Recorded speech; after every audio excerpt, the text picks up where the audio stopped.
नमस्कार। पढ़ने और लिखने के संबंध के अंतर्गत इस वीडियो में हम अध्ययन करेंगे लिखने की योग्यताओं का कि लिखने की योग्यताएं कौन कौन सी हैं और किस प्रकार योग्यताओं को विकसित करना चाहिए, किस प्रकार की योग्यताएं होनी चाहिए लिखने में। जब हम कुछ लिखते हैं हमारी मौलिक रचना, तो हमारे अंदर कौन सी योग्यता होनी चाहिए लिखने की, तो लिखने की योग्यता किस प्रकार विकसित होती है और कौन सी होनी चाहिए। देखिए, सबसे पहले है लिखावट और उसकी आयोजना। लिखावट और उसकी आयोजना।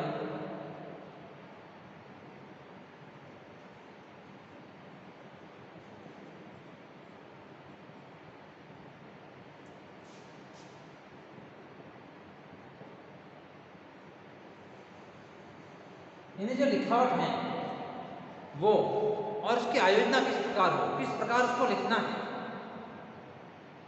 तो उसके लिए तीव्र गति से सुपाठ्य लिखावट का अभ्यास करना चाहिए। इसके लिए क्या करना चाहिए? तीव्र गति से सुपाठ्य किस प्रकार लिखें, यानी अगला पढ़ सके, हम जो लिखे वो अगला पढ़ सके और तीव्र गति से भी हो। तीव्र गति से सुपाठ्य लिखावट का अभ्यास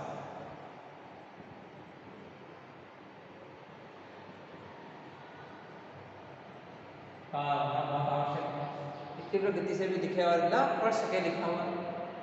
हम कुछ और लिख रहे हैं, अगला कुछ और समझ में आ रहा है, तो फिर वो लिखावट सही नहीं होगी। बिना लाइन वाले कागज पर सीधी रेखा में लिखने की योग्यता प्राप्त है। कई बार ब्लैक बोर्ड या व्हाइट बोर्ड पर भी जब लिखते हैं तो लाइनें ऊपर नीचे आ जाती हैं, तो जो बिना लाइन वाला कागज जो होता है उस पर भी लिखने की योग्यता प्राप्त है।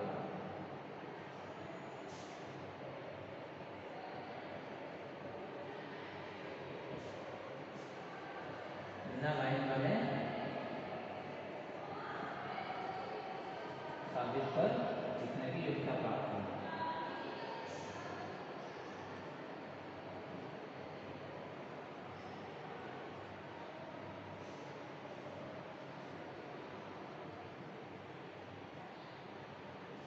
बिना लाइन वाले कागज पर सीधा लिखना बहुत कठिन है, उसकी योग्यता होनी चाहिए। और श्याम पट पर सुपाठ्य लिखन का अभ्यास।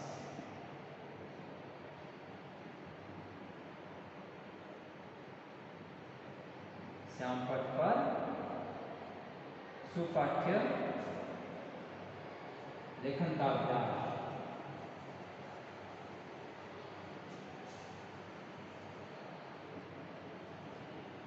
श्याम पट पर भी लिखते समय ऊपर नीचे या किसी और तरह से बहुत सारे एक गलतियां हो जाती हैं, तो सुपाठ्य लेखन का अभ्यास होना चाहिए। ये योग्यता लिखने की लिखावट की होनी चाहिए। दूसरा है वर्तनी। लिखने में वर्तनी। दूसरा है वर्तनी। तो इन जो शब्द हैं वो शब्दों की शुद्ध वर्तनी का प्रयोग करना, शब्दों की शुद्ध वर्तनी का प्रयोग करना।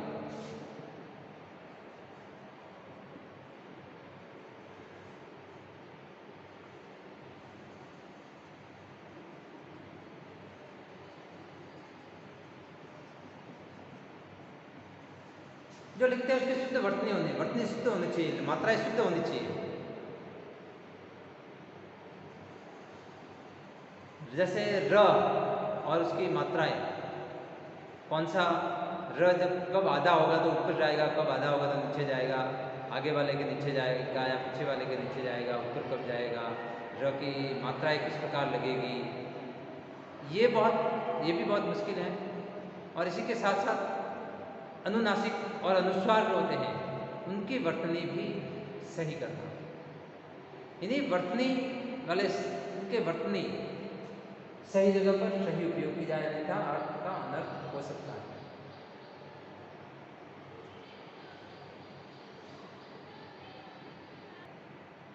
तीसरा है विराम चिन्ह। विराम चिन्ह का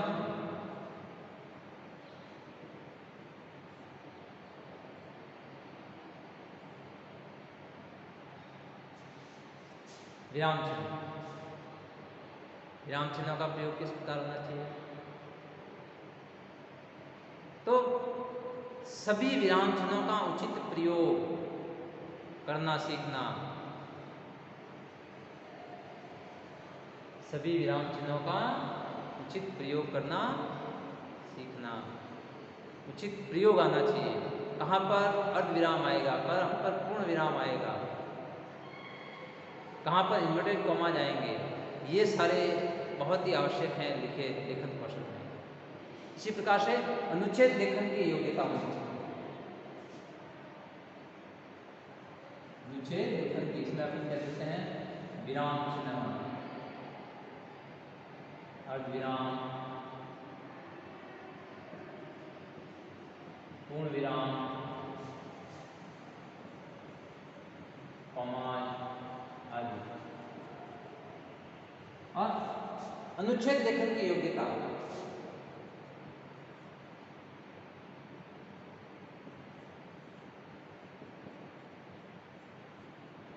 अनुच्छेद लेखन की योग्यता होनी चाहिए, जिसके अंदर विषय वस्तु के विचार बिंदुओं के अनुसार अनुच्छेदों में विभाजित करना। अलग अलग विचार बिंदुओं, किसी पर हम लेख लिख रहे हैं, निबंध लिख रहे हैं, और निबंध लिखते समय हर विचार को अलग अलग अनुच्छेद में लिखना। ऐसा नहीं कि सारे विचार हम एक साथ, कहाँ कौन सा पहले क्या लिख रहा है, फिर दूसरी लाइन किसकी है, फिर पांचवी लाइन किसी और की है, फिर वापस पहली लाइन वाला ये विचार आ गया। एक विचार जो है उसको अलग अनुच्छेद, दूसरे विचार का अलग अनुच्छेद। इस प्रकार से अनुच्छेद अलग अलग होने चाहिए विचार बिंदु। और अनुच्छेद के अंदर वाक्यों के संबंध स्वाभाविक और क्रमबद्ध होने चाहिए। ऐसा नहीं है कि आप किसी का वर्णन कर रहे हो, उसकी सबसे पहले लिख दिया उसका जन्म सन इतने में हुआ था, फिर उसकी मृत्यु इतने में हुई थी, फिर उसका विवाह इतने में हुआ था, फिर उसने इस सन में ये जीता, यानी ऊपर नीचे नहीं, जन्म से लगाकर फिर दूसरे नंबर पर उसने क्या किया, तीसरे नंबर पर क्या किया। यानी अगर जैसे मान लीजिए कोई काम 2001 में किया है और उसके पश्चात 2002 वाला काम होना चाहिए। ऐसा नहीं कि यदि नहीं किया तो 2003 वाला काम होना चाहिए। यदि नहीं किया है तो आगे, नहीं तो ऐसा नहीं है कि हमने सबसे पहले 2005 में ये काम किया, फिर 2001 में ये काम किया, उल्टा उल्टा सब हो जाएगा। इसलिए क्रमबद्धता उसमें आनी बहुत जरूरी है। पहले जो आना चाहिए विचार वो पहले ही आए, अंत में जो विचार आए वो अंत में ही आए। लेखन के प्रकारों का ज्ञान होना आवश्यक है।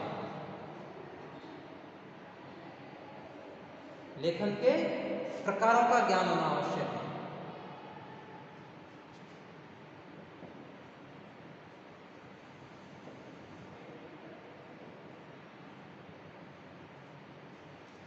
इसके अंदर पत्र लेखन, हर प्रकार के पत्र आएंगे।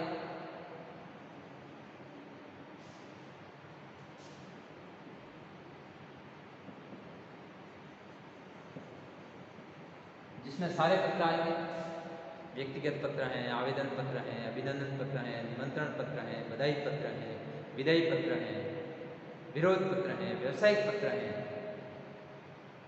और भी बहुत सारे पत्र होते हैं। हर प्रकार के पत्र लिखने आने चाहिए। हर प्रकार के पत्रों को किस प्रकार लिखते हैं वो आने चाहिए। सारांश लिखना आना चाहिए।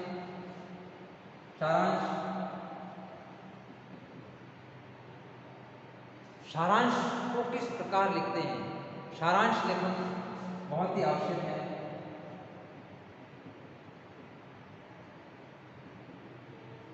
लिखने की योग्यता में कुछ लिखा हुआ है उसका सारांश लिखना, चाहे वह नाटक हो, निबंध हो, जीवनी हो, उसका एक सारांश लिखना।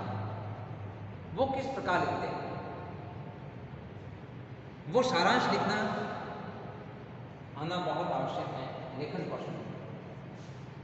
अपठित गद्यांश और पठित गद्यांश, उसका सारांश लिखना, या किसी व्यक्ति के भाषण का सारांश लिखना हो, या किसी व्यक्ति के भाषण के नोट्स लिखने हो, ये सारे के सारे क्या हैं? ये लिखना आना बहुत आवश्यक है, अन्यथा आप लेखन कौशल आपके अंदर विकसित नहीं हो पाएगा। रिपोर्ट लिखना है, ये सब सारांश रूप में होते हैं। इसी प्रकार व्याख्या करना आना भी बहुत आवश्यक है।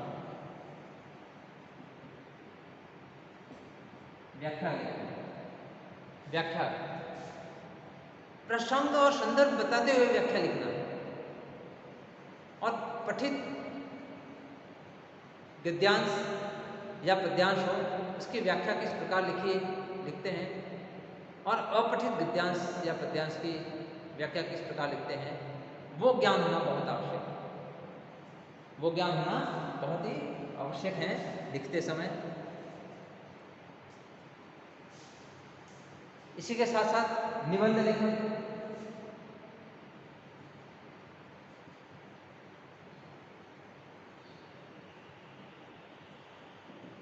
निबंध लिखना आना चाहिए।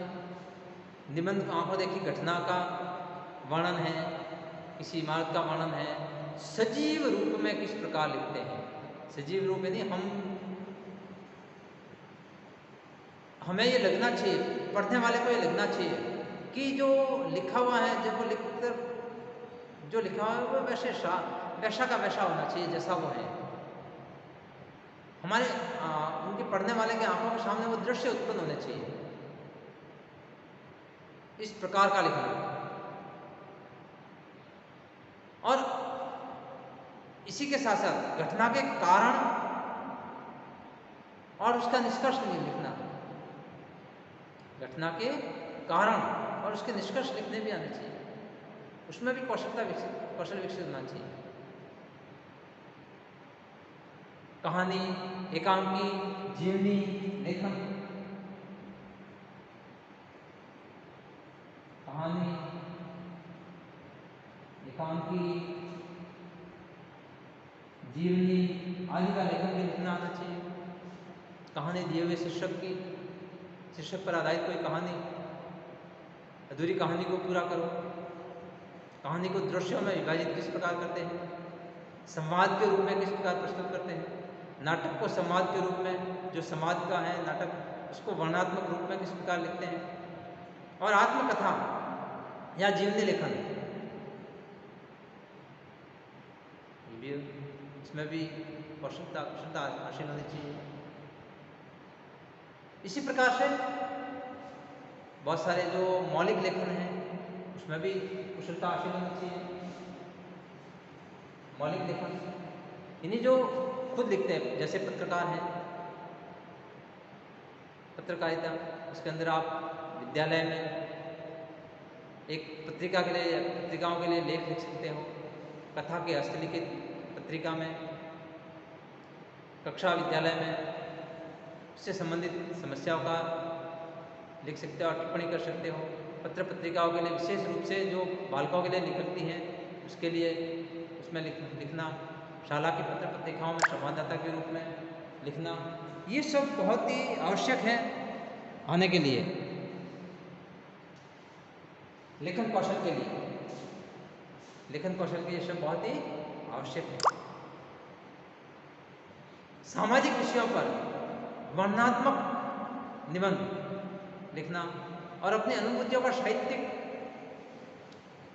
रूप देना, जो भावाभिव्यक्ति है उसको साहित्य के रूप में लिखना, संस्मरण, डायरी, रेखा चित्र आदि के रूप में लिखना, समीक्षा करना, किसी की समीक्षा करना, समीक्षा, पाठ्य पुस्तक की समीक्षा, लेखक की समीक्षा, कहानियों का समीक्षा, कवियों की समीक्षा, कहानी के मूल तत्वों को लिखना, पढ़ी हुई पुस्तकों की समीक्षा लिखना, चित्रण करना, ये सारी समीक्षा ही तो है। ये मूल रूप से इसमें लेखन कौशल हासिल करना।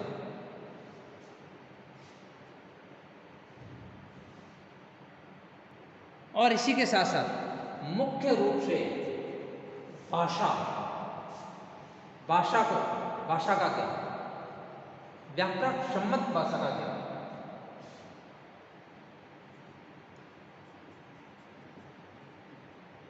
भाषा किस प्रकार की होनी चाहिए? व्याकरण सम्मत, व्याकरणिक भाषा, उसका ज्ञान होना बहुत आवश्यक है। शुद्ध भाषा लिखना बहुत आवश्यक है। संदर्भ के अनुकूल, प्रभावपूर्ण अभिव्यक्ति वाली और उपयुक्त शब्दों, कहावतों का प्रयोग, उसमें मुहावरों का प्रयोग, उसमें लोकोक्तियों का प्रयोग, ये सारे उस भाषा में करना।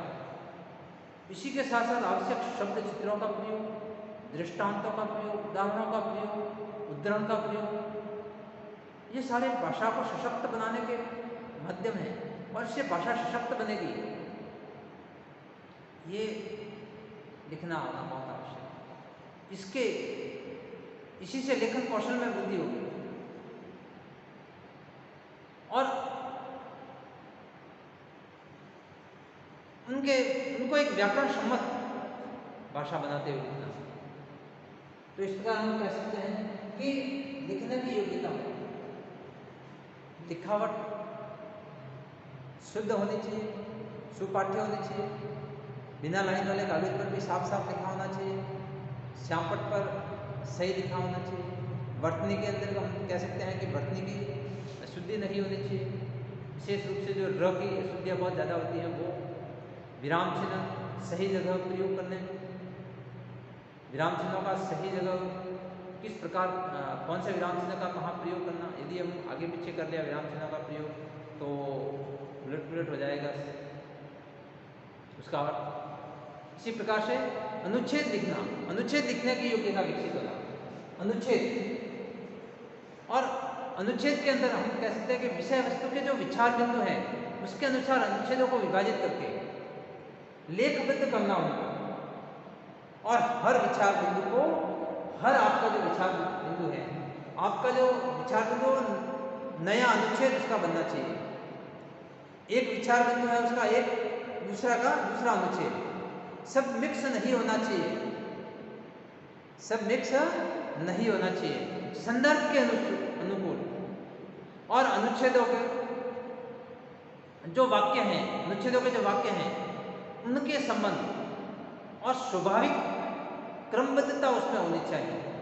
यदि क्रमबद्ध नहीं होंगे तो अनुच्छेद सही नहीं होगा, आपका जो लिखा हुआ है वह सही नहीं होगा। पहले जो घटना घटी है उसका पहले वर्णन करना आवश्यक है, बाद में घटना घटी है उसका बाद में वर्णन करना। ऐसा नहीं कि बाद में घटना, सबसे पहले हमने ऐसी घटना ले ली जो सबसे बाद में घटी है फिर वो ले लिया। जैसे अपन महाराणा प्रताप का वर्णन कर रहे हैं तो हमने क्या कर दिया, सबसे पहले हल्दी घाटी का युद्ध लिख दिया, फिर उसका राज तिलक लिख लिया, फिर उसकी मृत्यु लिख ली। नहीं, उलट पुलट सारा। सबसे पहले क्या हुआ, उसका जन्म हुआ, तो जन्म कब हुआ, उसके बाद राज तिलक कब हुआ, उसके बाद हल्दी घाटी का युद्ध कब हुआ, उसके बाद उसकी मृत्यु कब हुई। एक क्रमबद्ध रूप में लिखना, क्रमबद्ध रूप में लिखना बहुत आवश्यक है। इसी प्रकार लेखन के जो बहुत सारे प्रकार हैं, पत्र लेखन, सारांश लेखन, व्याख्या करना, निबंध लेखन, कहानी, एकांकी, जीवनियाँ, समीक्षाएं करना, ये सारे बहुत आवश्यक हैं। हमें लेखन कौशल के अंदर इनका लेखन आना बहुत आवश्यक है, बहुत आवश्यक है। ये सारे हमें निबंध लिखना आना चाहिए, कहानी किस प्रकार लिखते हैं, कहानियों का एकांकी किस प्रकार की होती है, जीवनी किस प्रकार की लिखते हैं, सारांश किस प्रकार लिखते हैं, व्याख्या किस प्रकार करते हैं, पत्र लेखन, पत्र बहुत सारे पत्र होते हैं, अलग अलग बहुत सारे पत्र होते हैं। किस प्रकार व्यक्तिगत पत्र कैसे लिखते हैं, आवेदन पत्र कैसे लिखते हैं, अभिनंदन पत्र कैसे लिखते हैं, निमंत्रण पत्र कैसे लिखा जाता है, बधाई पत्र कैसे लिखा जाता है, विदाई पत्र कैसे लिखा जाता है, विरोध पत्र कैसे, सबका अलग अलग प्रारूप होता है, वो अलग अलग प्रकार से लिखते हैं। और उनकी भाषा बहुत व्याकरण सम्मत होनी चाहिए, बहुत ही व्याकरण सम्मत होनी चाहिए। भाषा अगर व्याकरण सम्मत नहीं है तो आपने अच्छा लिखा है तो भी वो कुछ काम का नहीं रहेगा, आपकी योग्यता वहाँ फेल हो जाएगी। इसलिए भाषा भी व्याकरण सम्मत होनी बहुत आवश्यक है। इस प्रकार ये आपके लिखने की योग्यताएं थी कि लिखने में जब हम लिखते हैं तो हमारे अंदर कौन कौन सी योग्यताएं होनी चाहिए। थैंक यू, धन्यवाद।